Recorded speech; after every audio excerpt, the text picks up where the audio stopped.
Shyam steel flexi strong TMT बार, ये strong के साथ फ्लेक्सिबल भी है। आपदा मुसीबत कोई भी आए, ये घर को अटूट बनाए। जब टीएमटी फ्लेक्सी स्ट्रॉन्ग, तो घर रहे। আমাদের উৎসাহ জুগিয়েছে।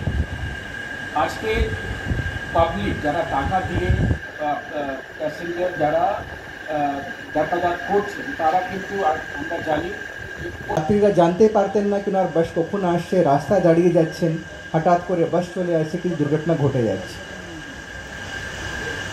তো transport department, IT department, police department এরা সবাই কিন্তু এটা প্ল্যানিং করলেন কীভাবে একটা সুন্দর মনিটরিং সিস্টেম এখানে তৈরি করা যায় কি আমাদের ক্যালকাটায় পাবলিক অথবা প্রাইভেট বাসগুলি যা চলছে তাকে মানুষ কী করে জানতে পারে এই বাসটা কখন আমার কাছে পৌঁছচ্ছে। সরকারি বেসরকারি উল্টোডাঙ্গা থেকেও বিরাট ভিড়, সরকারি বাসের কথা সেটা বাড়ানোর বিষয়। দেখুন, বিষয়টা আপনারা জানেন যে একটা সরকারি পদক্ষেপ নিলে 7 দিনের মধ্যে সেটা কমপ্লিট করা খুব শক্ত। আমাদের বাস অনেক রেডি আছে, কিন্তু ড্রাইভারের অনেকটা অভাব ছিল। সেটা মুখ্যমন্ত্রী কয়েক মাস আগে সেটা অনুমোদন করেছেন, WBTC তে 900 বাস ড্রাইভার, কিন্তু তার একটা প্রসেস আছে, রিক্রুটমেন্টের একটা প্রসেসের টাইম লাগে। সেই প্রসেসটা আমরা চালাচ্ছি খুব তাড়াতাড়ি। আশা করছি সেই ড্রাইভার কন্ট্রাক্টর নিলে আমরা আরো 200-300 বাস নামিয়ে দিতে পারবো।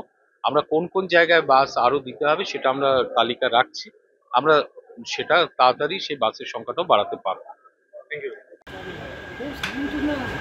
এই ঐতিহাসিক মুহূর্তে আপনারা যারা সাক্ষী আছেন, এই মুহূর্তটিকে আরো উজ্জ্বল করতে সবাই মিলে সজোরে একটা হাততালি দেবে।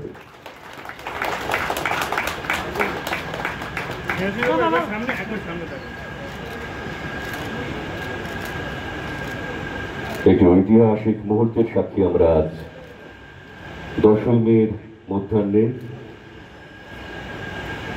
ট্রান্সপোর্ট এবং এই যাত্রীর সাথে এবং যেভাবে আপনি বললেন যে বিরাট ভাবে গতি আসবে এবং সেইটা আগামী সময়ের ক্ষেত্রে কতটা যাত্রীদের সাথে। দেখুন, আপনারা জানেন যে অক্টোবর মাস 2023 সালে আমাদের মাননীয় মুখ্যমন্ত্রী যাত্রী সাথী অ্যাপের উদ্বোধন করেছিলেন।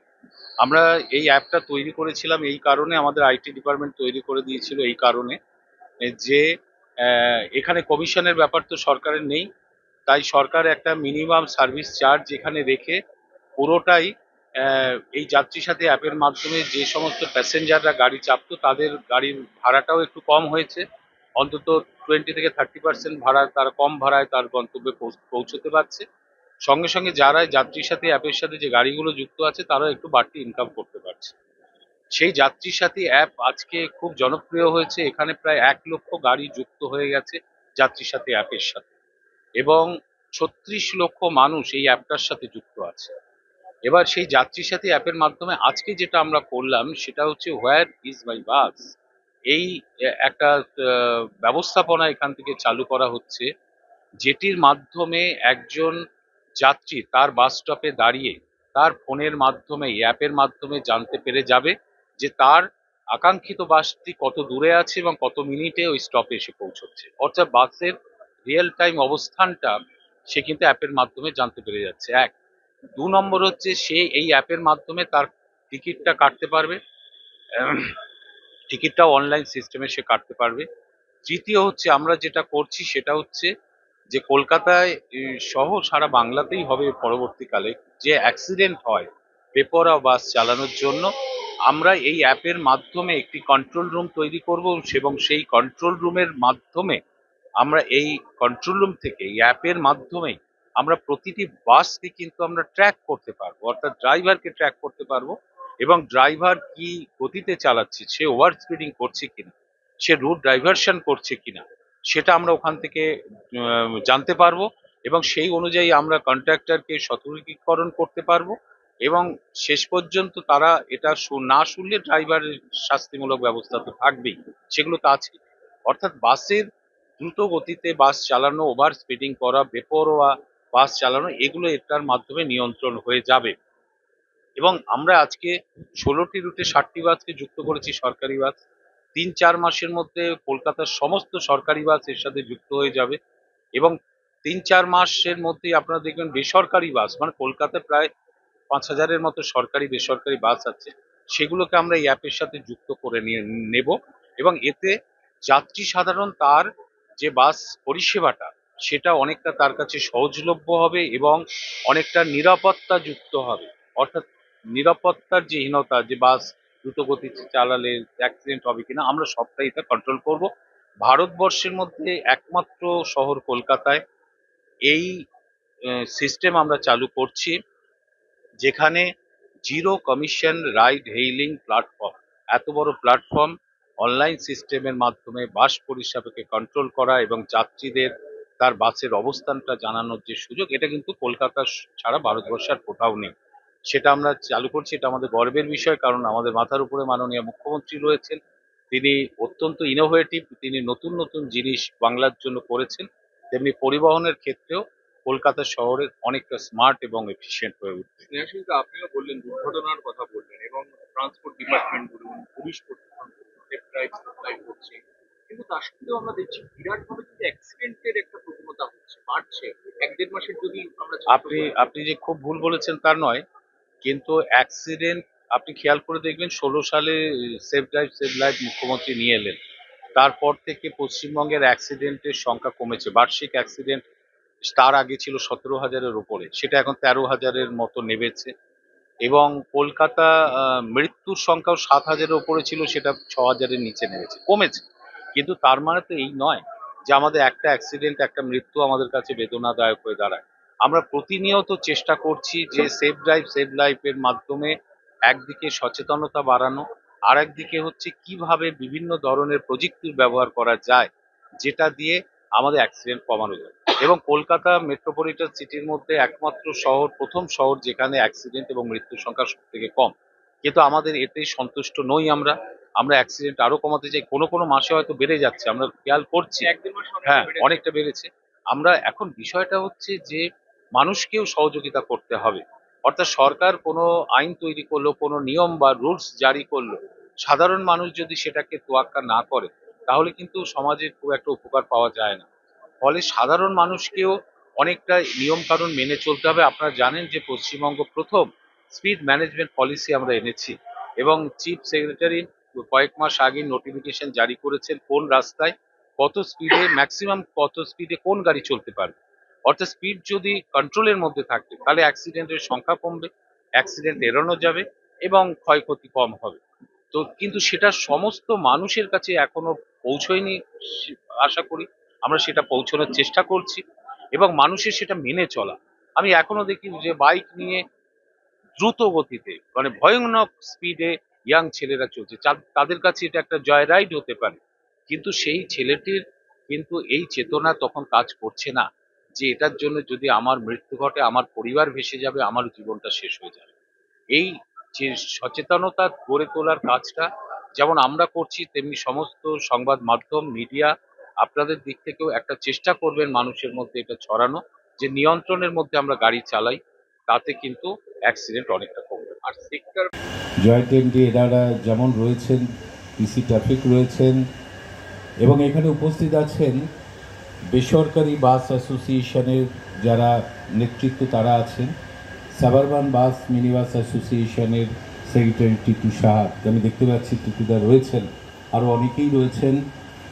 আমি তাদের সকলকেই শুভেচ্ছা জানাচ্ছি যে আমাদের লক্ষ্য হচ্ছে মাননীয় মুখ্যমন্ত্রী তিনি যে গতিতে কাজ করেন বাংলার উন্নয়নের জন্য, তার সাথে তাল মিলিয়ে আমাদের পরিবহন দপ্তর এবং আমাদের যে আইটি দপ্তর আছে, তাদের যৌথ উদ্যোগেও আমরা যে কথাগুলো বলেছিলাম সেই কথাগুলোকে দ্রুত বাস্তবায়িত করতে চলেছি।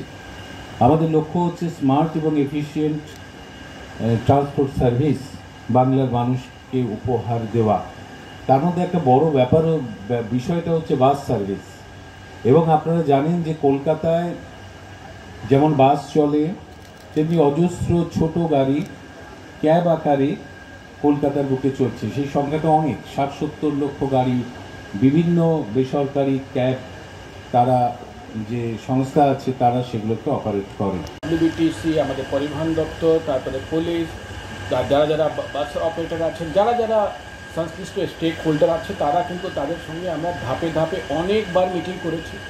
তারপরে এই অ্যাপটা যখন রেডি হলো, আপনাদেরকে একবার অনেক আগে আমরা প্রেস কনফারেন্স করেছিলাম, যেখানে আমরা বললাম যে খুব শীঘ্রই আমরা চালু করব। কিন্তু কোনো একটা জিনিস কিন্তু এত সহজ হয় না যত আমরা ভাবি।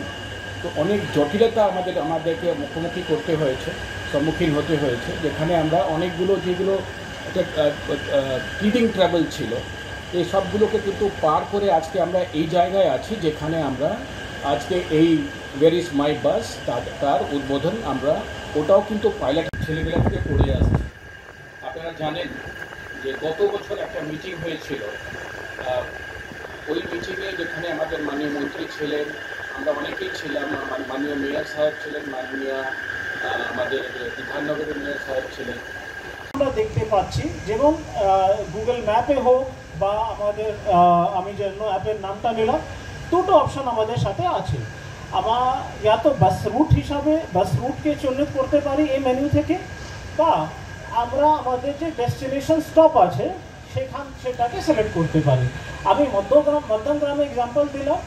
মধ্যমগ্রাম থেকে যদি আমি যেতে চাই এয়ারপোর্ট, তো এয়ারপোর্ট টিপলেই আপনি দেখতে পারেন কি এয়ারপোর্টের পাশাপাশি যে এয়ারপোর্টের নাম করে 3টে বাস স্টপ আছে, ওটা অলরেডি চলে এসেছে। এবারে 3টে বাস, অর্থাৎ যাত্রী সাথী এই অ্যাপের মাধ্যমেই আপনারা যারা বাসে চাপেন তারা জানতে পেরে যাচ্ছেন একটা স্টপে দাঁড়িয়ে যে আপনার বাসটি কোথায় আছে আর কত মিনিট পরে আপনার বাস স্টপে এসে পৌঁছবে। এটা যেমন জানতে পারছেন, আপনি এখানে টিকিটও করতে পারছেন।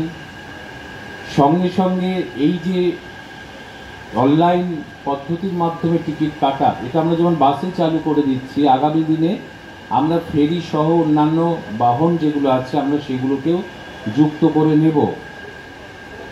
এবং পাশাপাশি আমরা যেটা করছি সেটা হলো যে এই যে অ্যাক্সিডেন্ট, বাসের বেপরোয়া গাড়ি চালানোর জন্য অনেক সময় অ্যাক্সিডেন্ট হয়, ওভার স্পিডিংয়ের জন্য অ্যাক্সিডেন্ট হয়, সেটাকে বন্ধ করার জন্য, সেটাকে নিয়ন্ত্রণ করার জন্য এই অ্যাপের মাধ্যমে আমরা কিন্তু বাসগুলোকে ট্র্যাক করতে পারবো। অর্থাৎ ড্রাইভারের ফোনের মাধ্যমে আমরা বুঝতে পারবো, একটি কন্ট্রোল রুম তৈরি হবে, সেই কন্ট্রোল রুমে মাধ্যমে আমরা প্রতিটি বাস কী স্পিডে চালাচ্ছে, ওভার স্পিডিং করছে কিনা, রোড ডাইভারশন করছে কিনা, এগুলো সবটাই ধরতে পারবো। এবং তাকে আমরা সতর্কীকরণের পরেই যদি সে সেটা নিজেকে সংশোধন করে নিশ্চয়ই সুযোগ থাকবে, কিন্তু সংশোধন না করলে তার ড্রাইভিং লাইসেন্স কিন্তু আগামী দিনে সেই ড্রাইভারেরও বন্ধ হবে। অর্থাৎ এখানে অ্যাকশনেরও ব্যাপারটা থাকবে। তাহলে দুটো জিনিস এখানে মূলত, সেটা হচ্ছে যাত্রীরা তার বাস কোথায় আছে আর কত মিনিট পরে আসতে পারবে এটা যেমন জানতে পারছেন, তেমনি সঙ্গে সঙ্গে বাসগুলোর গতি নিয়ন্ত্রণও আমরা করতে পারবো কন্ট্রোল রুমের মাধ্যমে। পাশাপাশি কলকাতার যত বাস স্টপ আছে সেই বাস স্টপগুলিতেও একেবারে এলইডি বোর্ডের মাধ্যমেও স্ক্রল আকারে আসতে থাকবে যে কত নম্বর বাস কতক্ষণ পরে ওই বাস স্টপে এসে পৌঁছচ্ছে। আমরা সেটারও উদ্যোগ গ্রহণ করছি। এই অ্যাপটি চালু হয়ে যাওয়ার পরে আমরা আস্তে আস্তে বাস স্টপগুলোকেও আমরা এইভাবে সাজিয়ে তুলতে পারবো। সরকারের মাননীয় পরিবহন মন্ত্রী শ্রী স্নেহাশিস চক্রবর্তী মহাশয়কে মঞ্চে, Shri Sukesh Jain IPS IGP traffic, Shri দনেশ sir IAS managing director WBTC, Shri CS executive joint managing director WBTC, Shri Sharmin Maity WBCS director WBTC। সম্মানীয় অতিথিদের আমরা সবাই মিলে করুন। এখন সম্মানীয় অতিথিদের হাতে আমরা পুষ্পস্তবক তুলে দেব। পশ্চিমবঙ্গ সম্মানীয় অতিথিদের পুষ্পস্তবক তুলে দেব। প্রথমেই মাননীয় মন্ত্রী শ্রী পুষ্পস্তবক তুলে দিচ্ছি।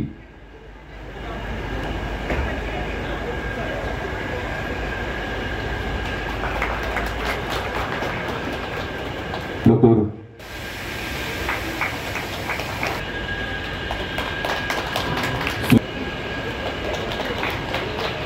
BTC,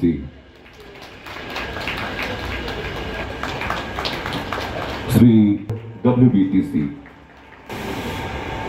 পাওয়ার পয়েন্ট প্রেজেন্টেশনের জন্য অনুরোধ করব পশ্চিমবঙ্গ পরিবহন নিগমের মাননীয় ম্যানেজিং ডিরেক্টর শ্রী সিরাজ তানের। সবাইকে নমস্কার এবং গুড আফটারনুন। মঞ্চে উপস্থিত আছেন মাননীয় পরিবহন মন্ত্রী স্যার, আমাদের সাথে আছেন ডিসিপি ট্রাফিক বিধাননগর, অন্য আধিকারিকবৃন্দ, আমাদের অডিয়েন্স মেম্বার, সবাইকে আমি স্বাগত জানাচ্ছি। আজকে আমরা উপস্থিত হয়েছি, ये स्टाइल का मामला है, रूपा फ्रंटलाइन।